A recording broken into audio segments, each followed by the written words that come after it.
नमस्कार दोस्तों, मैं हूं सर्वेश यादव और स्वागत है आपका जीएस एक्सपर्ट हब के ऑफिशियल यूट्यूब चैनल पर। दोस्तों, जो विधान परिषद का समीक्षा अधिकारी और सहायक समीक्षा अधिकारी का पेपर हुआ है 2020 में, मैं उसका एक संपूर्ण अवलोकन लेके आया हूं। दोस्तों, संपूर्ण अवलोकन यहाँ पे आपको वो सभी उत्तर मिलेंगे जो एकदम सटीक हैं, जो एकदम सही है।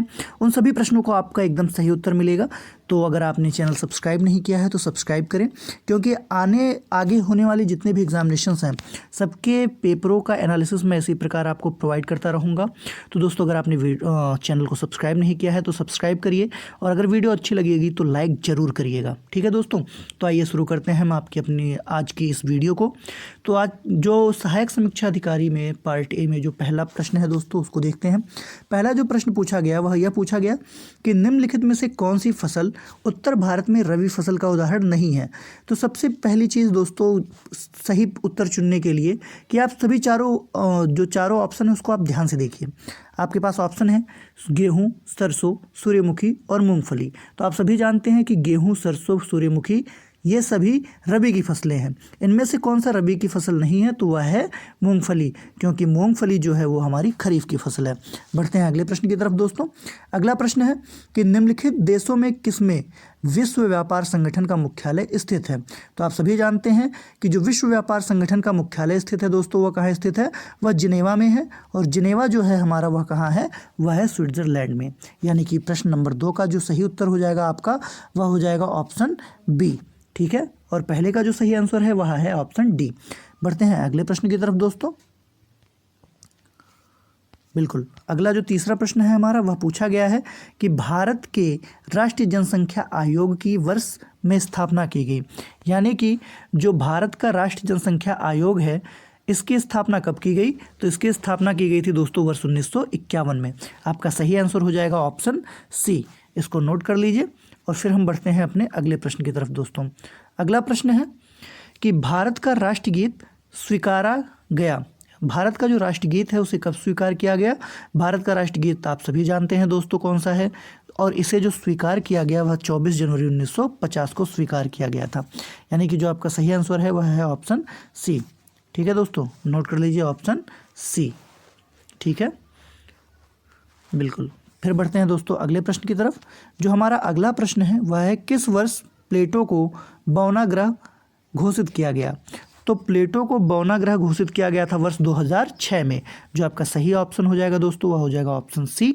अब बढ़ते हैं अगले प्रश्न की तरफ।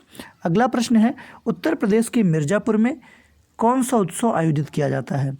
तो मिर्ज़ापुर में दोस्तों जो मनाया जाता है वह कजरी महोत्सव मनाया जाता है।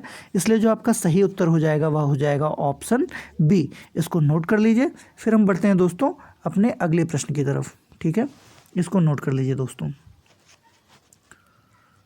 यह दोस्तों संपूर्ण एनालिसिस है, आपको सभी प्रश्नों के सही उत्तर मिलेंगे, और ऐसा एनालिसिस आपको कोई प्रोवाइड नहीं कर सकता, इसलिए जुड़े रहें हमारे चैनल के साथ। अगला प्रश्न है दोस्तों, निम्नलिखित में से कौन सा नाग मिसाइल का हेलीकॉप्टर रूप है। तो नाग मिसाइल का जो हेलीकॉप्टर रूप है वह है दोस्तों हेलिना। यानी कि ऑप्शन बी आपका सही है। अब बढ़ते हैं अगले प्रश्न की तरफ। अगला प्रश्न है 2020 में टाइम टू केयर रिपोर्ट निम्न में से किस संगठन के द्वारा जारी किया गया। तो जो टाइम टू केयर रिपोर्ट है दोस्तों, वह जारी किया जाता है वर्ल्ड इकोनॉमिक फोरम के द्वारा। वर्ल्ड इकोनॉमिक फोरम की एक एनजीओ चलती है दोस्तों, जो है ऑक्सफैम इंटरनेशनल, उसी के द्वारा टाइम टू केयर रिपोर्ट जारी की जाती है। तो 2020 में टाइम टू केयर रिपोर्ट कौन जारी किया है, एनजीओ है एक ऑक्सफैम इंटरनेशनल, जो किसके द्वारा संचालित की जाती है, वह संचालित की जाती है वर्ल्ड इकोनॉमिक फोरम के द्वारा। ठीक है दोस्तों, तो नोट कर लीजिए इसको, वर्ल्ड इकोनॉमिक फोरम के द्वारा संचालित की जाती है एनजीओ ऑक्सफैम इंटरनेशनल। यानी कि जो आपका सही आंसर है वह है ऑप्शन सी। प्रश्न है दोस्तों, 7वां विश्व शहर शिखर सम्मेलन 5 से 9 जुलाई 2020 कहाँ आयोजित किया गया। तो जो 7वां विश्व शहर शिखर सम्मेलन है वह दोस्तों आयोजित किया गया था सिंगापुर में। 5 से 9 जुलाई 2020 के मध्य कहाँ आयोजित हुआ, तो यह हुआ सिंगापुर में। जो चंदेरी का युद्ध हुआ था वह बाबर और मेदिनी राय के मध्य हुआ था। यानी कि जो आपका सही ऑप्शन है दोस्तों वह होगा ऑप्शन सी। ठीक है, जो आपका सही आंसर है दोस्तों वह कौन सा हो जाएगा, वह हो जाएगा ऑप्शन सी। ठीक है, नोट कर लीजिए इसको, चंदेरी का युद्ध। अगला प्रश्न है 1861 में किसके नायकत्व में प्रगतिशील विचारों का समाचार पत्र इंडियन मिरर आरंभ हुआ? तो इंडियन मिरर किसके नायकत्व में स्टार्ट हुआ था दोस्तों? ये आप सभी जानते हैं और हम भी जानते हैं। यह स्टार्ट हुआ था शिशिर कुमार घोष के नेतृत्व में, यानी कि जो हमारा सही उत्तर है वह है ऑप्शन डी। बढ़ते हैं अगले प्रश्न की तरफ। अप्रैल 1930 में चिटागोंग हथियार खाने की लूट की योजना किसने बनाई थी? तो जो चिटागोंग हथियार खाने की लूट की योजना थी उसे बनाया था सूर्यसेन जी ने। ऑप्शन ए आपका सही उत्तर होगा। अगला प्रश्न है 16वां। अगर चुनाव में कोई उम्मीदवार मांग करता है तो निम्न में से कौन चुनाव में मतदान करने वाले मतों की पुनर्गणना का आदेश दे सकता है? तो यह आदेश सिर्फ और सिर्फ भारत के चुनाव आयोग के द्वारा, राष्ट्रीय चुनाव आयोग जो है उसी के द्वारा किया जा सकता है, उसी के द्वारा आदेशित हो सकता है। तो जो अगर चुनाव में कोई उम्मीदवार मांग करता है कि चुनाव में जो मतगणना हुई है उसकी पुनर्गणना के लिए, तो इसका आदेश सिर्फ और सिर्फ भारत का चुनाव आयोग ही दे सकता है। बढ़ते हैं अगले प्रश्न की तरफ दोस्तों। अगला प्रश्न है 17वां। इसमें पूछा गया है केंद्र राज्य संबंधों की समीक्षा हेतु किस आयोग की नियुक्ति की गई थी? तो केंद्र राज्य संबंधों की समीक्षा हेतु सिर्फ और सिर्फ सरकारी आयोग का गठन किया गया था दोस्तों, इसलिए जो आपका सही आंसर हो जाएगा वह हो जाएगा ऑप्शन बी। बढ़ते हैं अगले प्रश्न की तरफ। अगला प्रश्न है कि लक्षद्वीप व मीनकाय द्वीपों को कौन अलग करता है? तो 9 डिग्री चैनल हमारा लक्षद्वीप और मीनकाय को अलग करता है, यानी कि जो आपका सही उत्तर हो जाएगा दोस्तों वो हो जाएगा ऑप्शन सी। प्रश्न नंबर 18 का जो सही उत्तर हो जाएगा वो हो जाएगा ऑप्शन सी, 9 डिग्री चैनल। बढ़ते हैं अगले प्रश्न की तरफ।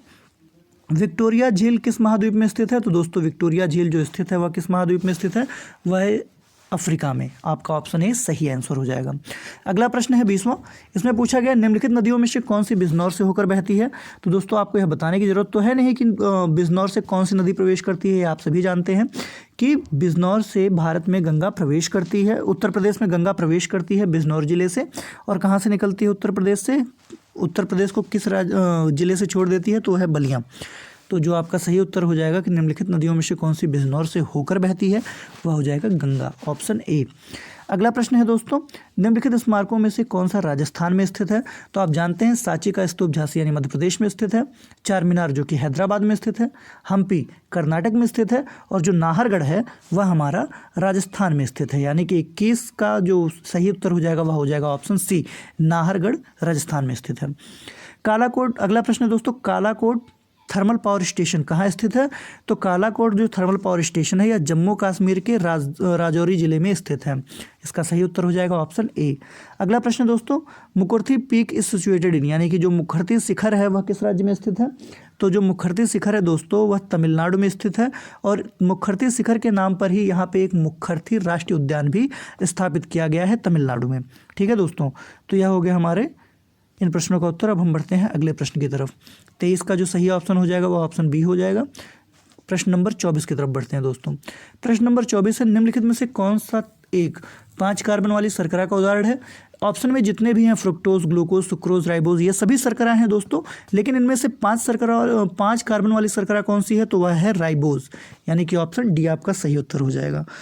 अगला प्रश्न है, किसी वन की ऊर्जा पिरामिड होता है जो, अगर किसी वन की ऊर्जा पिरामिड की बात की जाए यानी कि एनर्जी पिरामिड ऑफ फॉरेस्ट, तो यह हमेशा सीधा होता है दोस्तों, जहाँ पे प्रोड्यूसर की जो होती है सबसे हाई एनर्जी गेनिंग कैपेसिटी होती है, after that the rest of consumers. ठीक है, तो यह हमेशा सीधा होता है यानी कि अपराइट डायरेक्शन में। अगला प्रश्न है दोस्तों कि गंधक का परमाणु भार, गंधक यानी सल्फर का जो परमाणु भार होता है दोस्तों वह होता है 32, यानी कि जो इस प्रश्न का सही उत्तर होगा वह ऑप्शन सी होगा। अगला प्रश्न है, निम्नलिखित पदार्थों में से कौन सा अर्धोपाती प्रकृति का नहीं है? तो इसमें जितने भी ऑप्शन है iodine, calcium carbonate, Kapoor, naphthalene, इसमें से कैल्शियम कार्बोनेट अर्धोपाती प्रकृति का नहीं है, यानी कि सबलाइम प्रकृति का कौन नहीं है? तो वह है कैल्शियम कार्बोनेट। अगला प्रश्न है दोस्तों, डेविसन व जर्मर प्रयोग प्रायोगिक पुष्टि प्रदान करता है? तो यदि हम बात करें डेविसन व जर्मर प्रयोग की, तो इसकी जो पुष्टि प्रदान करता है दोस्तों यह है डी ब्रोगली संकल्पना की। डी ब्रोगली संकल्पना को कौन प्रतिपादित करता है? तो यह है डेविसन व जर्मर प्रयोग। ठीक है दोस्तों, इसको नोट कर लीजिए। फिर हम बढ़ते हैं अगले प्रश्न की तरफ। प्रश्न संख्या 29 क्या है दोस्तों, प्रकाश को दोहरी प्रकृति का क्यों कहा जाता है?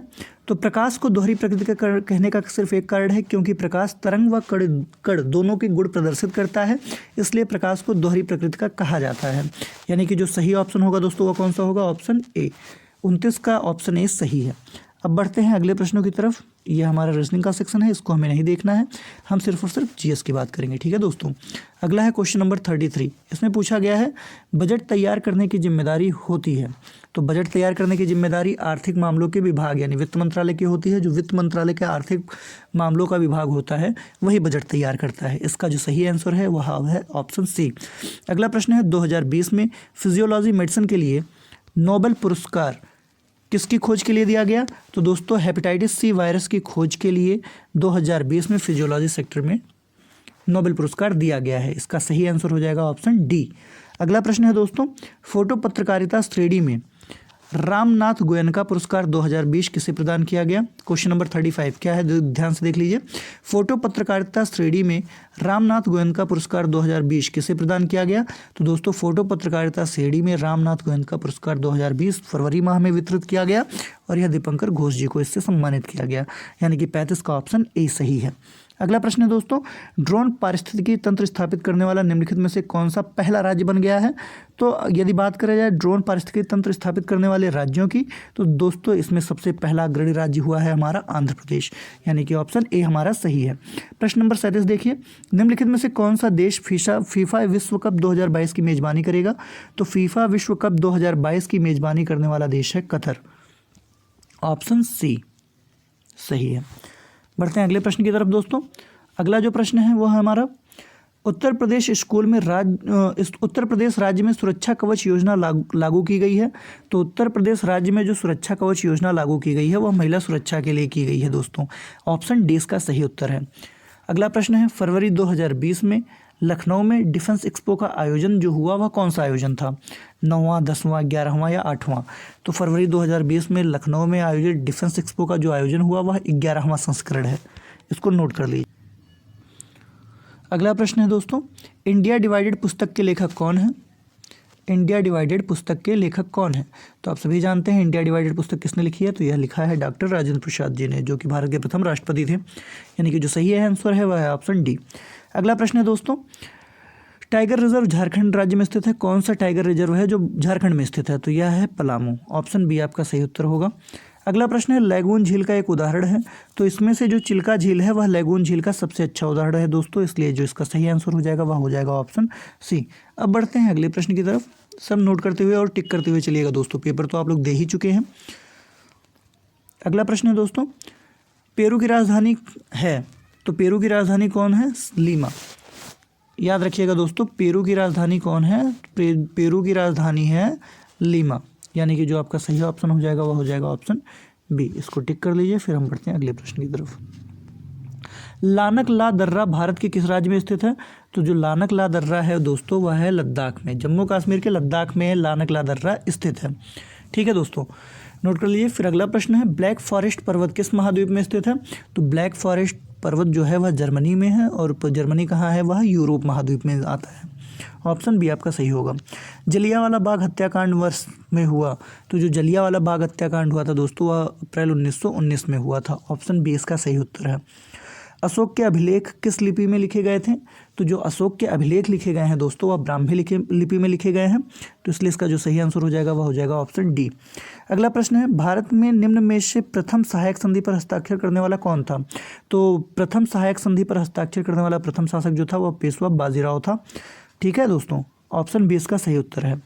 अगला प्रश्न है, पंडिता रमाबाई महान विदुषी थी, यानी कि पंडिता रमाबाई किस भाषा की महान विदुषी थी? तो पंडिता रमाबाई संस्कृत भाषा की महान विदुषी थी। इसका जो सही उत्तर है दोस्तों वह है ऑप्शन डी। तो यह हो गया दोस्तों जीएस विधान परिषद समीक्षा अधिकारी और सहायक समीक्षा अधिकारी के पेपर में आए हुए प्रश्नों का संपूर्ण विश्लेषण, जो आपको सबसे सटीक मिलेगा। यदि आपको वीडियो अच्छी लगी हो दोस्तों तो हमारे चैनल को लाइक करें, शेयर करें, सब्सक्राइब करें और अधिक से अधिक लोगों को हमारे साथ जोड़ने का प्रयास करें, क्योंकि मैं ऐसी ही वीडियो आप तक प्रोवाइड करता रहूँगा। बहुत बहुत धन्यवाद।